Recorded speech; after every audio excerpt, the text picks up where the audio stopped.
We're living in a time when it's so important to be building empathy between people who come from very different places. And religion, I think, is one of those divisions that a lot of people aren't really willing to talk about.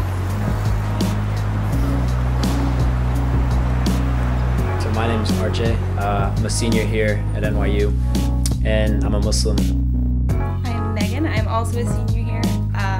I grew up in the Protestant church. I grew up Lutheran. Hi, I'm Julia. I'm a junior here, and I was raised Catholic, and a lot of my faith still follows that ideology, but it's also been influenced by Buddhist practices, and so it's kind of me figuring things out at this point in time. My name is Harmony. I am a junior. I grew up in a bi-religious household, so my mom was Christian and my dad was Jewish. What motivated you guys to join the group? Yeah, I just really wanted to be a part of an organization that was focusing on how we could cultivate our leadership skills as religious people.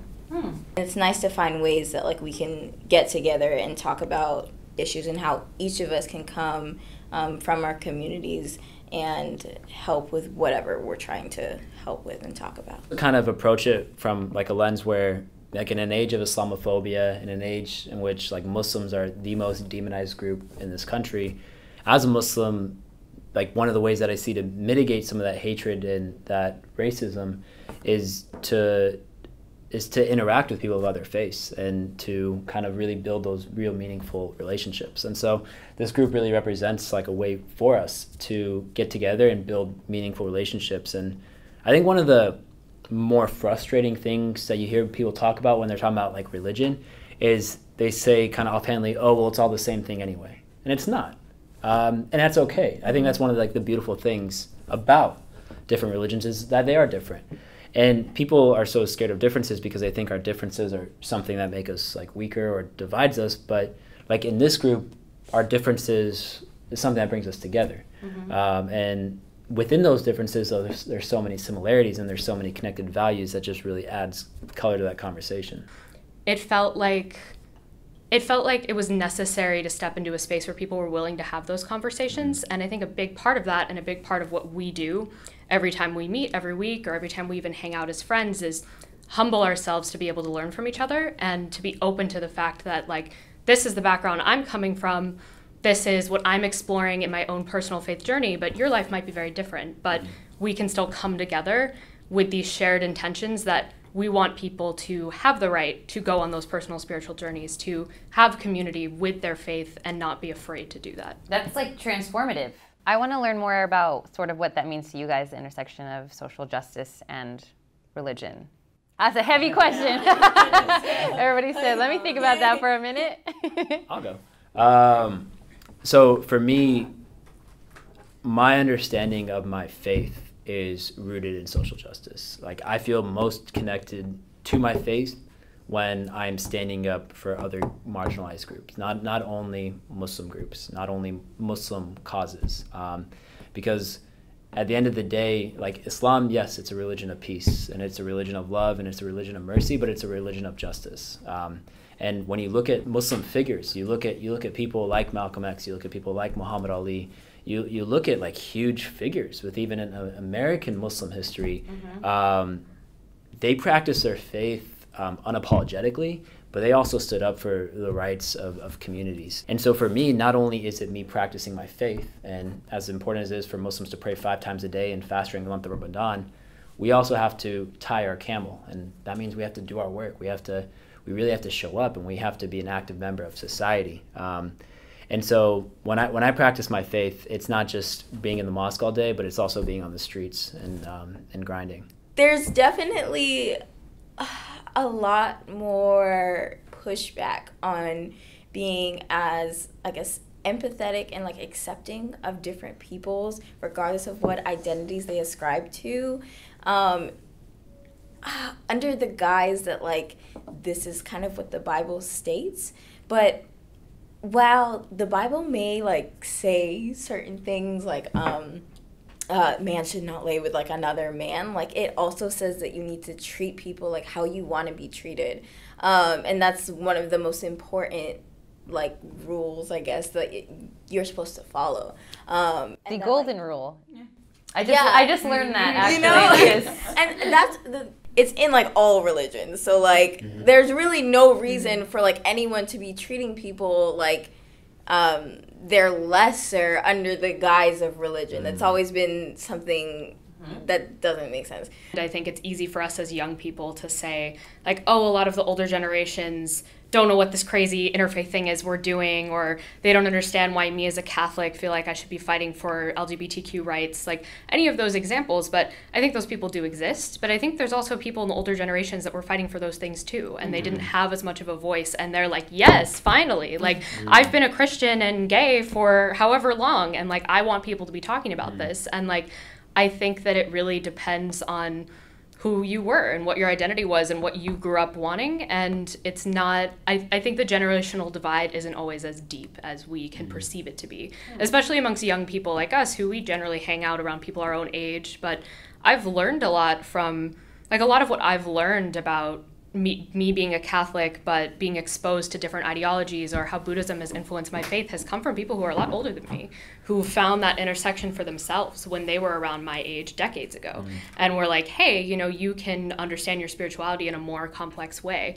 You can fight for these things even if maybe your faith community doesn't. And I don't think that it's fair of us to just say that young people are the first people to do it. I think an overarching kind of idea, like perception I have of the perceptions older generations have of me, is that like the entire generation is just non-committal. But I think a lot of it kind of, it's like this whole idea where there's stuff that other generations have fought for, and then we kind of we just have them. And they're like, oh, you don't know what it was like to have without it. I was like, because you fought for it. Like, this is something that you wanted me to not have to fight, so I'm not fighting it, and somehow this is a problem.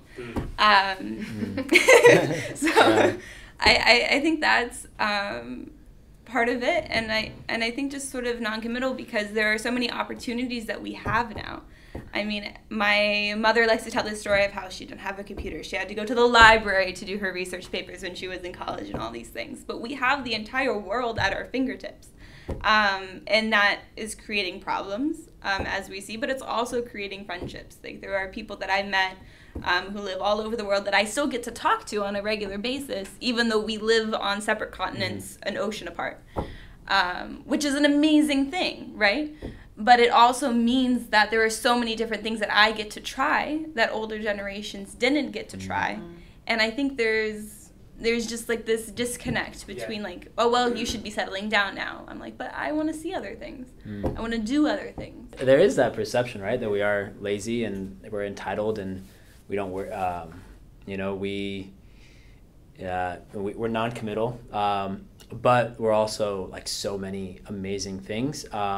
That kind of to your point, Brent, a lot of the challenges that exist in our world is not because of our fault. Like, our generation grew up in a world in which we've been in war in the Middle East for decades. And like, I've only known a world in which we've been at war. Like, that's my normal. But because of that, I just look around like the room, and our generation is doing some absolutely amazing things. Like, there are people who are creating solutions to some of the world's most long-lasting challenges. I mean, you even look to Florida, right, where the shooting was just a few days ago. All those high school students, they're high schoolers, and what are they doing? They're turning that grief into action, and they're demanding change. And you can look at them and say, those damn millennials, they're just entitled, and they just grew up with phones and all these resources and blah, blah, blah. They're so entitled. Like, these kids, I mean, these people might be the ones who finally force change to happen, and they're young, and they're doing it, and they're hustling, and because we have access to resources, because we can change the world from our phones. Do you see your faith as like stronger and more solvent? Like, where do you feel now, like in where you're at? I think if I have to say anything, it's that I'm more comfortable in my faith, and that's because through the relationships that I've had in university, I feel as if I've learned new ways to relate to my faith and to relate to the people around me. I think, I mean, my faith has evolved in a lot of ways for a lot of different reasons, but I think this group has definitely played an important role in it. And that it has helped given me the structure and like the space to ask the questions that I want to ask and like work through what I'm thinking and the way that I want to work through, and like have conversations with people about things I'm struggling with or things that I'm questioning or things I'm trying to work out, and in a way where I can approach it and I know that the conversation won't be judgmental or approached with, well, wait, why do you believe that? Like, I don't get it. But more like, hey, just help me understand this. Like, what's going on here? Help walk me through why you might wash up before you pray, or why you pray 5 times a day, or what your prayer looks like. But it's in a way where through talking it out with other people, I'm almost answering the questions for myself. Like, it's we meet on Wednesday nights, and Wednesdays, it's the middle of the week, and you're just trying to get to the end, and I think you come into the space kind of tired, and for me at least, sometimes like, oh, gotta be here again.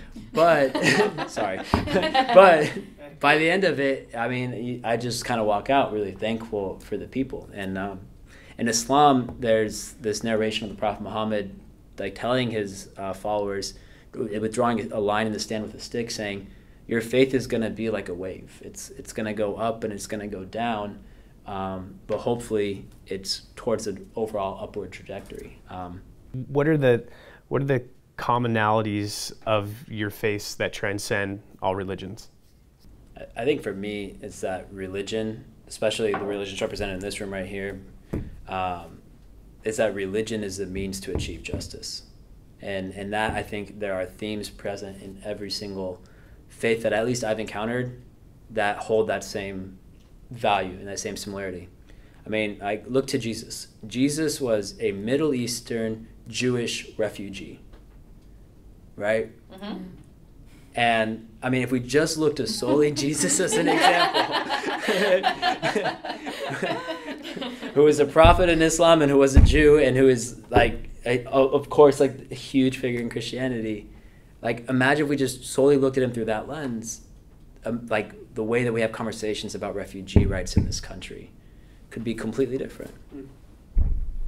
You guys, there's 9, how many people in the group? 9 total? 9 this year. You have made the effort to spend a Wednesday every week, like kind of getting to know each other, exploring different religions. It's an intentional desire to want to know more about other people. For me, at least speaking for myself, I can say that it's because that's such a huge part of respecting and valuing other people, is really knowing this core part of who they are. And sometimes that can even mean that someone doesn't really practice spiritually or doesn't believe in God, and like that's okay to me, even as a person who is really spiritual. And what other things give them light and hope and carry them through this world? How do they see the world if they see it through a different faith than I do, or through none at all? I mean, at some point, was there like a switch that was flipped where you were like, I can't just sit back and pretend to like know all the things I need to know? There was a specific moment for me, and it was actually, I took Arabic, and my professor was Muslim, and she and I had a very good relationship during the classes, and we talked after the program. And there was one Sunday I was in one of the churches my family was visiting, and the pastor said something about Islam, about like a conversation he'd had with like a Muslim boy, and had basically told the whole congregation beliefs on like entrance into heaven in Islam. And it sounded weird to me, what this pastor had said. And so I emailed my professor and I was like, is this something people believe? And she was like, no. And so the next time we met, we actually had this really long conversation, and she said people from other religious backgrounds spend a lot of time talking about Islam. And she was like, so I end up spending most of my time telling them why what they said about Islam either is not true or is not true for all Muslims. And so that was sort of the first time I was really hit with not only, like, what if I didn't have that professor and I was too lazy to, like, look up somebody to ask this question to? I would have gone on believing this. I probably wouldn't be in this space right now. To your question of, like, if there was ever, like, a moment that, like, light was flicked on, I don't think so. I was still very much focused on my own religion, and even like just one, even just Christianity for a very long time. But once I got to college, I really started to think more about what I could do better, and like how I could learn and know people better, how I could love better, and really starting to grapple with the fact that this is a requirement of me as a religious person. I can't claim these identities and not do this. And I think that that's what made this group so attractive, because it wasn't me just learning myself better, it was me learning how to be better as well, like, you know, and like have a more positive impact on other people. And I think that as I've been in this group, that's something that I've seen growing in myself, is how can I be a better religious leader and not just a leader in other aspects? How can I combine all of these things that I'm working through and doing to really just help?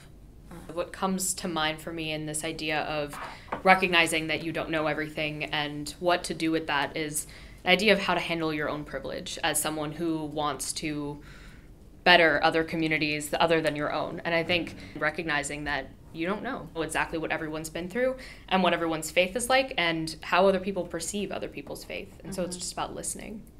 Do you feel like you're constantly on the defensive? And I know for you as a Muslim in America, right, it's a very different experience. I mean, to answer the question most simply, yes. I have kind of been on the defensive, I think, almost my entire life. And it's the only life I've known is one in which Muslims are demonized, one in which Muslims are seen like this. You think of Muslim, you think of terrorism. You think of Muslims, you think of ISIS. You think of the Taliban, you think of Al-Qaeda. And you don't think of any of the absolutely amazing and beautiful tenets of my faith that exist, and the amazing thing that Muslims contribute and the amazing that Muslims do. I went to a Muslim school growing up, and the first day of that school was September 10th, 2001. And I thankfully was in this bubble from kindergarten to 8th grade dealing with a post 9/11 world. And when I went to high school,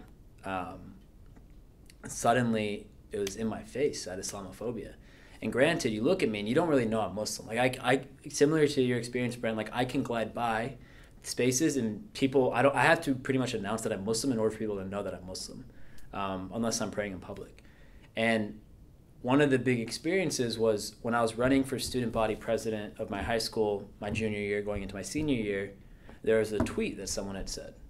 And they said, if you vote for RJ, you obviously enjoyed 9/11. And people retweeted it, people liked it, and those people were people that I thought were my friends. And even now, like, think about it, like, it still brings a lot of pain to my heart.